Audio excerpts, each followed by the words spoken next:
While walking down the beautiful but oftentimes treacherous and chaotic streets of Georgetown, D.C., you may see a small blonde girl wielding a giant white stick, tapping furiously as she tries to get through the crowds of tourists. Why is she using the stick? And how does it help her get around the outdated infrastructure of Georgetown University that is nearly falling apart? My name is Marissa Nisley, and welcome to White Canes in the Wild.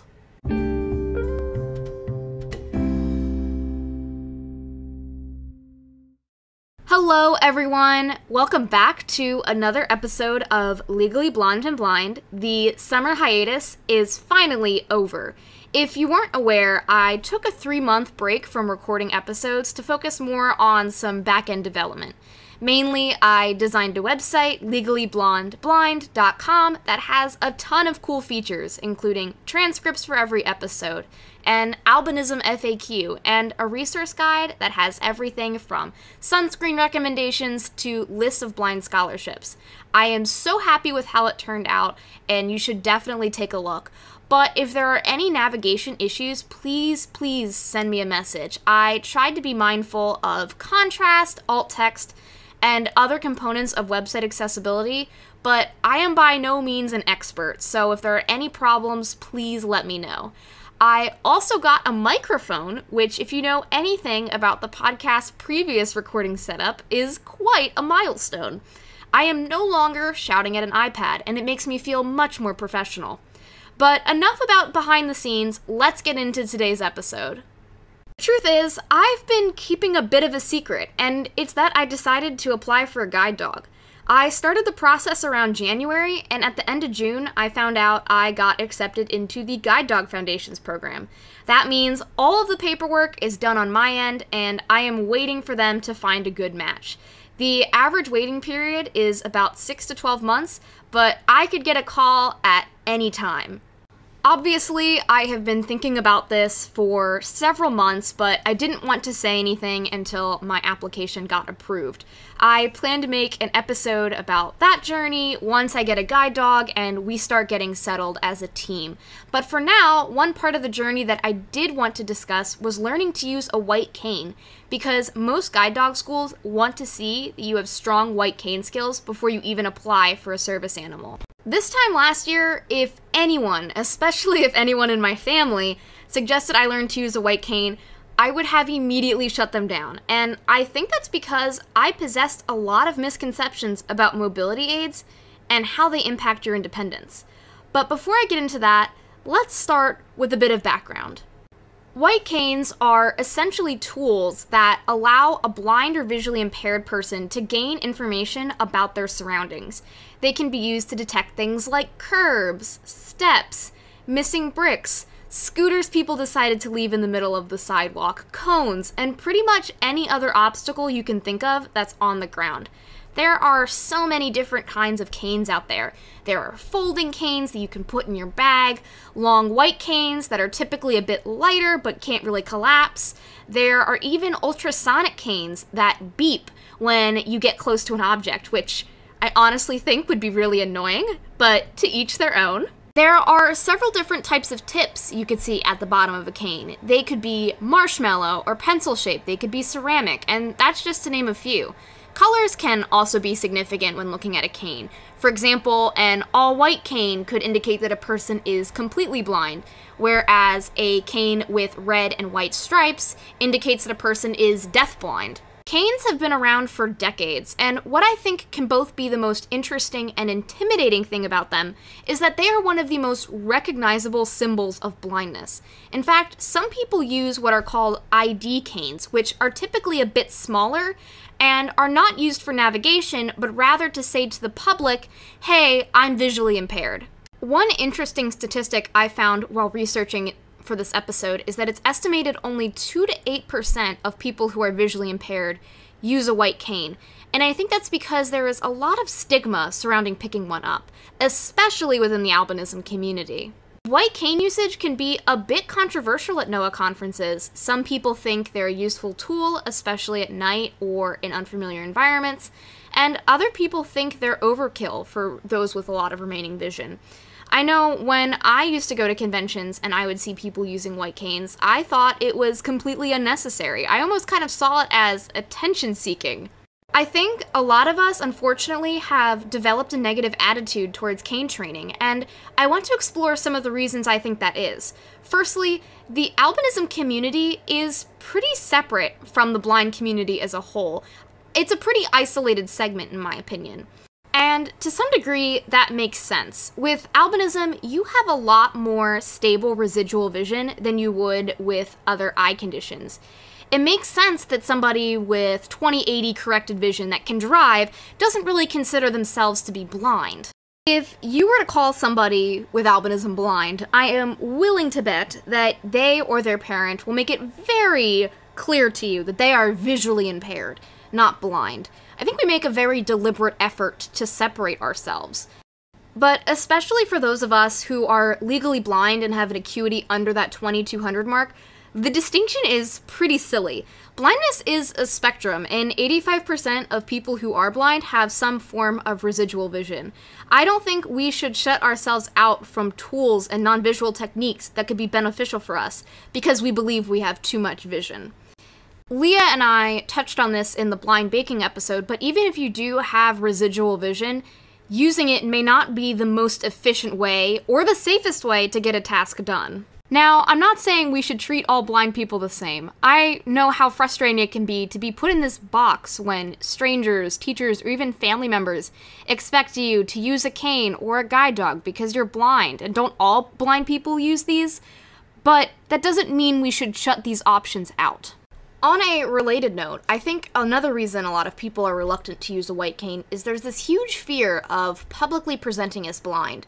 I was on the albinism community Facebook page and I saw someone comment, "If I use a white cane, then everyone will know I'm blind. I'm at a point of no return." A lot of us can pass as sighted to strangers if we don't use the stereotypical mobility aids like a cane or a guide dog. I think this is a really interesting concept that I want to make another episode on at some point. And I personally thought that getting a cane would only add to the strange comments and interactions I had with people on the street. I thought of walking around with a cane as the equivalent of wearing a neon yellow hat or t-shirt that said, "I'm blind," in bold black letters. And for a very long time, I didn't want people to know. There was something that bothered me about the fact that people walking past me would just see me as a blind woman. They wouldn't know about any of my accomplishments or my interests or who I am as a person. I would just be this one label in their head. It takes a lot of work and confidence building to get to a point where you prioritize your own independence and safety over what other people think. And unfortunately, visually impaired people aren't the only ones who feel this way about white canes. I was doing research for this episode and I found a quote from a professor of ophthalmology at Johns Hopkins that said, "Ophthalmologists and optometrists can be overheard saying that their visually impaired patients should not receive mobility training because they are not totally blind. Blindness has a stigma that doctors and their patients alike want to avoid. People with low vision often refuse to use a cane despite its many benefits because it identifies them as blind, and their service providers will reinforce that decision by concurring with their beliefs." Another sentiment that's really popular is this idea that I don't need it. I think our emphasis on self-reliance and personal responsibility in the United States has led us to a point where we view accommodations at the bare minimum. This idea that if we wouldn't die without it, then we really don't need it. A lot of people, including myself until a few months ago, see white canes as overkill because we can still get around without them. We might trip over things more often than a sighted person would. We might end up with more bruises on our legs, but we can still get by. But here's the thought process I went through a few months ago. If a white cane helps me feel more confident when I'm going down a busy street or going downstairs, then why is it overkill? Why am I just settling for getting by, for tripping over missing bricks, for ending up with bruises from the scooters in the middle of the street? Another attitude that can be a huge barrier in cane training is this idea that white canes and other mobility aids are a crutch, that it's bad to depend on them. I saw a TikTok where the user was explaining how she wished people would see mobility aids like glasses the same way they would with wheelchairs or canes. There are plenty of people that depend on wearing eyeglasses, but we don't call them eyeglass bound. October 15th is White Cane Awareness Day, and a lot of blind activists were sharing Facebook posts about how canes can be a symbol of mobility and independence. I remember being shocked because that is not how we talk about canes at NOAA. I feel like more often than not on the albinism community page, people talk about learning to use a cane as giving up or something that they did only after experiencing several injuries. I was reading an Albinism Insight article titled White Cane Training on My Own Terms, and I think the author expressed a lot of sentiments that I felt until very recently. She says, "I believe using a cane at a young age would have led me to think that I couldn't navigate without it. And although I'm legally blind, not having a cane as a child gave me time to find my own way and to incorporate tools if and when they become necessary." I think there are a lot of underlying assumptions here. First is this idea that using a white cane prevents you from exploring other options and strengthening your orientation and mobility skills. I used to think that people who used canes or guide dogs were simply bad at O&M, and that traveling without those things meant that you were somehow more competent. That's simply not the case. Using a cane takes a lot of rhythm, skill, and practice, as we will discuss later. Second is this idea that if you learn to use a cane, you have to use it 24/7. You will think that you can't navigate without it. Two things to say to that. One, part-time cane use is completely valid. Plenty of people only use it at night or in unfamiliar environments or in harsh lighting conditions. And two, even if you decided at a young age to use a cane full-time, why is that a bad thing? Why is traveling with a cane seen as less than? This all ties into the final reason I think people are reluctant to use canes, and that is pride. There is something that feels good about saying or thinking, "Hey, look at me, I can do this without a cane. I am surpassing your expectations. I don't need a blind stick." As terrible as this is to admit, I think little Marissa had a bit of a superiority complex and felt like she was better because she didn't have to tap on the ground to find things and get around. The author of the previous article put it very concisely. Society assumes a lot about our abilities, or lack thereof. Therefore, if we're keeping it real, ego plays a part in many of our decisions to go toolless. I felt small amid all the vision aids people insisted I needed and the things they said I couldn't do. I was determined to defy every limitation ever applied to me, and I did. I was talking with my dad about deciding to use a cane, especially as an older adult, and he said that if you were ever in that position, if you were losing his vision and had to use it, he would almost feel like he was conceding. And I thought that was such an interesting word choice. How is this mindset helping us accept our limitations and our blindness? Overall, I think that viewing canes as a tool in a toolbox rather than a sign of defeat would do our community a lot of good. You know, when I was younger, I expected going through cane training and applying for a guide dog, if I were ever to do those things, to feel like surrendering. But in fact, it was the exact opposite. I think this podcast played a huge role in my decision because I wanted the show to appeal to all blind people, not just those with albinism or a lot of residual vision. So I started to do research into things like Braille, screen readers, and other tools that people with less vision use. That started to really chip away at those misconceptions I was just talking about, because I realized there are blind people living normal, boring, independent lives with all different kinds of tools in their tool belt. There isn't some sort of hierarchy where it's better to use large print than Braille, or it's better to travel without a cane than with one. I think with albinism, because there's such a huge spectrum in the vision people can have, we almost have this association where more vision is better. I remember when I was younger, I wanted to be like the people that could drive with bioptics, or who could get around on their own, read street signs. I didn't want to be like those that had to use canes or guide dogs. But starting the podcast and broadening my horizons made me realize that one is not better than the other. I think another huge component was moving to Washington, D.C., and getting to explore a city by myself for the first time. Things like getting to know the layout of my campus, using a metro for the first time, taking the bus. All of these activities were huge confidence boosters, and you would think that if I could do these things successfully, then why would I need a cane? But these exercises made me wonder, how can I travel even more confidently? How can I increase my skills and get a better sense of my environment? Do I really need to have all these bruises on my legs? I didn't want to settle for the bare minimum anymore. If there were tools out there that could help me, I wanted to use them, even if it wasn't a life or death scenario. And finally, one of the main reasons I decided to get a cane and apply for a guide dog, which admittedly, this is the hardest one to talk about, is my mom once asked me, "Do you ever feel scared while crossing the street?" And it made me really think about all of those times I've been uncertain, when I couldn't see anything in front of me because of the blinding sunlight, when I was overwhelmed in these huge crowds and felt like I couldn't get out, when I was trying to go down steps but they all looked flat to me and I didn't even know where the next one was and I was just going with it. These moments are not only extremely stressful, but they also pose a safety risk. I could have gotten injured.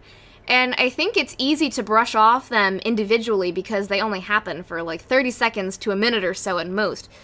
But thinking of them all together made me realize that I wanted more. I want to feel even more certain than I already do. Even if I feel certain 95% of the time, that other 5% is significant and causes me a lot of stress. As of right now, I'm a part-time cane user. I mainly take it out at night or if I'm in a new place with a lot of steps. I mainly find it beneficial for when I'm going downstairs. It gives me a better sense of when the steps start and stop than if I were to just feel around with my foot. I also find it very helpful when it rains because I can't tell how deep puddles are, so if I hear sloshing when I'm tapping my cane, I know that I don't want to put my new shoes in it. So you may be wondering, based off of my experiences, how do people really act when they see you using a cane? Well, it depends. Some people, as with anything, are great, and others not so much. I'd say in general, it wasn't better or worse than what I was expecting, it was just different. I wanted to devote a segment to this question because it was one of the things I was most worried about, but keep in mind that your needs are far more important than how people react. Essentially, federal law dictates that people who are blind and using a guide dog or a cane have right-of-way when crossing a street. Generally, cars will be more cautious around you. If you're at an unlighted intersection, for example, they will generally stop more often for you and further back. Sometimes people will even honk at you, which, if I have any drivers listening, is not helpful. We can't even really tell who you're honking at or why, so we're not going to cross the street just because we hear you blaring your horn. I think things get a bit trickier with pedestrians on the street. Like I was saying earlier, white canes are one of the most recognizable symbols of blindness, so people mostly know what they are and know that you have low vision, but they don't really know how to act. For better or for worse, guide dogs are a very social mobility aid. People typically come up to handlers and ask them a ton of questions about how old their dog is, what breed they are, what their personality's like, what kind of tasks they do, but no one really comes up to you and asks those kinds of questions about your blind stick. If anything, people for the most part will avoid you.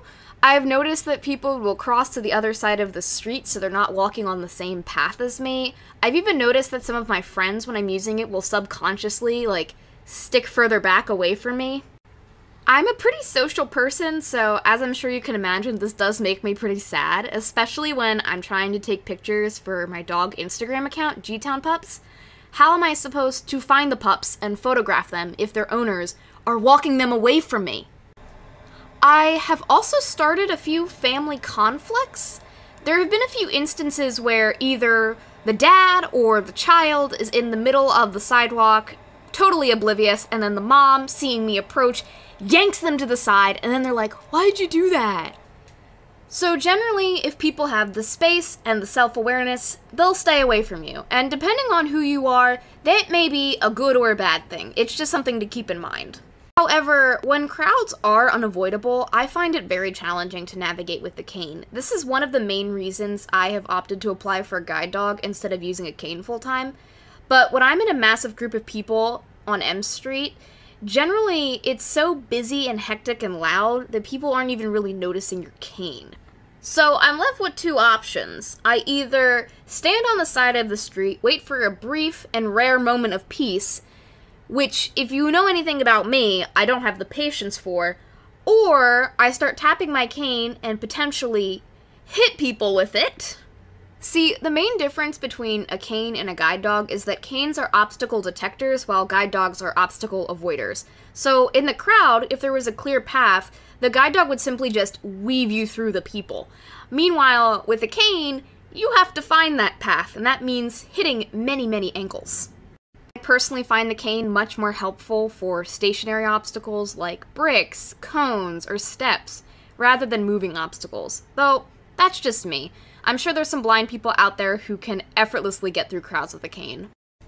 One final note I will make about social interactions is that if you're in a store or a restaurant trying to read a menu, people are much more likely to read off things like prices or give you product descriptions than if you're traveling without one. So if you're sick of getting told, it's over there, a cane might be a good option for you. Finally, I wanted to give some cane training tips, especially for those who are learning to do it the first time as an adult. It was funny while I was researching this episode because there are YouTube videos and even a WikiHow article about how to use a white cane. But in reality, there is no substitute for a certified O&M instructor. They are required to receive approximately 120 hours of cane training blindfolded before they can even teach.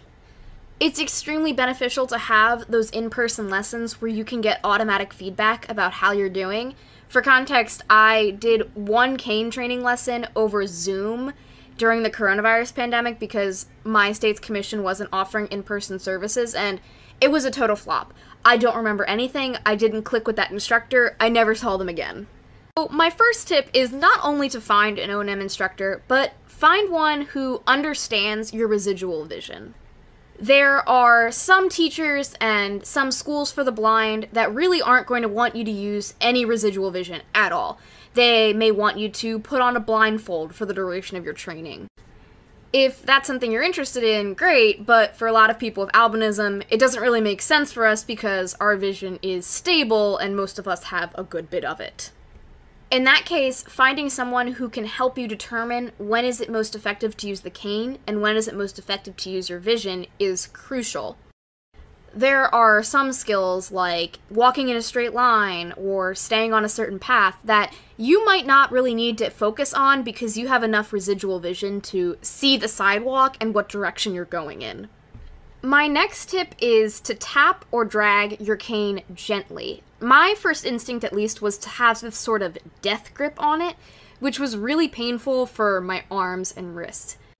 Speaking, the lighter you touch something, the more information you're going to receive from it. That's why when people are learning to read Braille, they gently drag their finger over the page. The same applies for your cane. You're going to get a lot more information about your surroundings, and it's not going to get stuck, which will save your internal organs from a lot of distress. Trust your cane, and trust that with the proper skills, technique, and practice, you will be able to detect obstacles with it. It was very tempting for me when I first started to constantly look at the ground. I was always worried about missing something. It definitely takes some time, but I think what can be helpful is when you're first learning to use it, maybe putting yourself in those environments where it's more challenging for you to see, so doing a lesson at night or taking off your hat or sunglasses briefly. That can help you learn to trust the cane more than your kind of crappy eyes.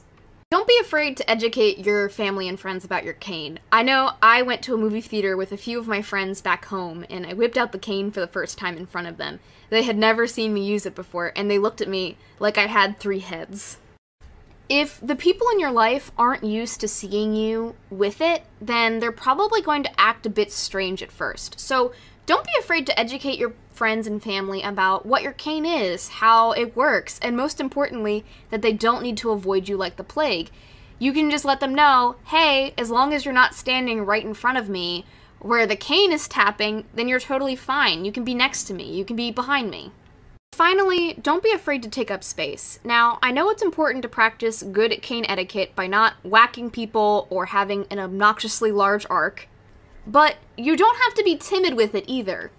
I like to tap it a bit more loudly because I like to make my presence known, especially if I'm in a large crowd.